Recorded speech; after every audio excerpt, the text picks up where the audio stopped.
Eu gostei do que você disse, porque tem muita gente que defende o fim da polícia geral, né? Sim. A gente tem dois espectros, assim. Sim. Tem o pessoal que defende a desmilitarização da polícia Sim, e tem que um acho pessoal que importante. defende O o fim. fim total da polícia.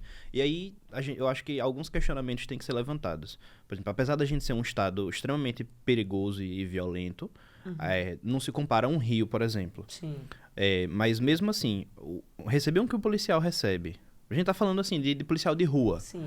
E correr o risco de não voltar para casa É muito grave. é uma coisa extremamente complexa, Difícil. sabe? E aí eu acho muito injusto quando eu vejo alguém demonizando a polícia. Sim. Porque, obviamente, a gente vai ter exceções de pessoas que não são honestas em todos os lugares. Todos os Como lugares. você citou no MP, a gente vai ter Sim. juízes, a gente vai ter nas classes mais altas, as classes mais baixas. Sem Pessoas dúvida. honestas e não.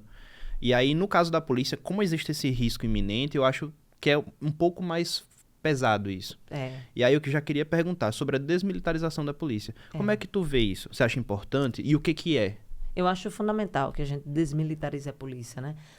É isso, né? A gente remover dessas estruturas que têm rescaldo, né, no nosso regime militar, que tem rescaldo no autoritarismo, é inverter a lógica, né, na perspectiva de construção de uma segurança pública cidadã. A gente quer uma polícia que esteja ali em diálogo com a comunidade, uma polícia que... Aí, às vezes a gente ouve, mas está lá na ponta, aí o bandido é isso. Essa lógica do bandido bom e bandido morto é uma lógica que alimenta apenas a matança, inclusive da polícia.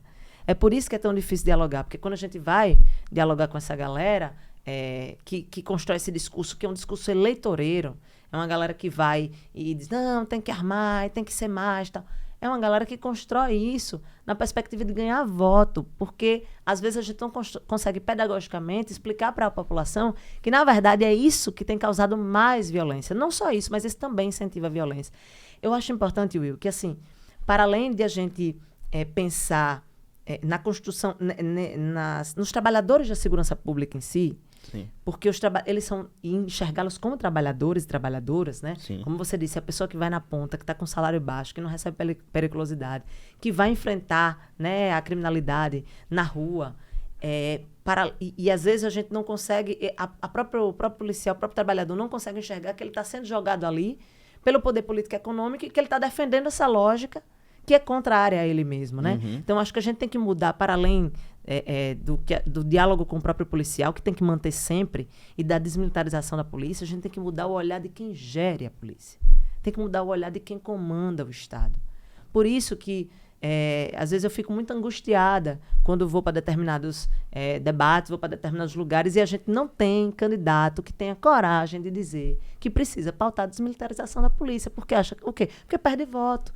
Porque não tem capacidade de dialogar com a comunidade. Desmilitarizar a polícia não é tornar a polícia fraca.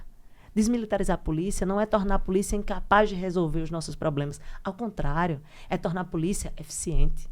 É tornar a polícia parceira da cidadania. É tornar a polícia capaz de investigar, mas capaz de, inclusive, de lutar mais por seus direitos, né? Porque sai daquela lógica de hierarquia, né? A gente garante que são trabalhadores e trabalhadoras e precisam ter seus direitos garantidos e respeitados. Precisam ter capacidade de dialogar e de construir movimentos grevistas, que também é uma pauta polêmica, né? Sim. Então é preciso que a gente avance nisso. A gente está falando de trabalhador e trabalhadora, e não apenas de um braço armado do Estado que a gente coloca lá para exercer esse papel de representar a opressão de gente que tem cor e que tem classe social. Isso a gente não quer mais. E nem a própria polícia quer, né? Porque a polícia acaba sendo parte desse processo. Eu acho que a gente tem que avançar.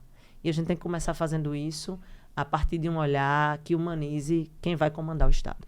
E enquanto governadora, dá para fazer isso? Dá, de verdade. Eu acredito muito, sabe, Will? Primeiro porque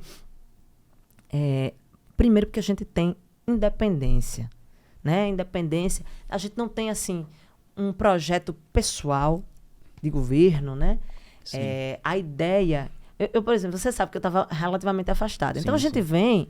A nossa luta nem começa, nem termina na eleição. E a luta do PSOL também não.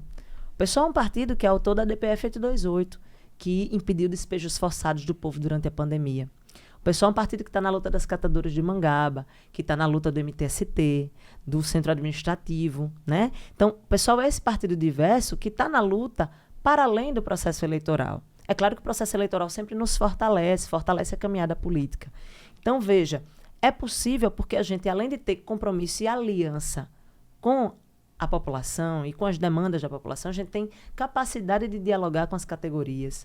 E a gente tem independência do poder político e econômico tradicional, né? Então, a gente acredita muito nessa capacidade de implementar essas mudanças reais. Talvez muitos candidatos digam que nem tenham coragem de dizer que vão fazer uma coisa dessa, e até os que digam não tenham capacidade de fazer. Por quê? Porque tem aliança com determinadas empresas que têm interesse em aumentar a circulação de arma, porque tem aliança com o poder político e econômico que precisam se reeleger, a ponto de que não podem comprometer, né, política que precisa ser implementada com coragem. Então, a gente acredita no potencial que a gente tem de construir essas mudanças, porque o nosso programa e o nosso projeto é voltado para a mudança da vida do povo. E é por isso que a gente quer construir. E, assim, é isso que a gente prega desde sempre. Então, é uma questão de coerência política. Seria muito complicado eu chegar aqui e dizer, não, nós vamos garantir uma segurança pública, como a maioria faz, porque isso vai de encontro àquilo que eu defendo na minha vida. Eu sou professora. E, ao longo da minha vida, no exercício do magistério, eu tenho dialogado com os meus alunos a respeito disso.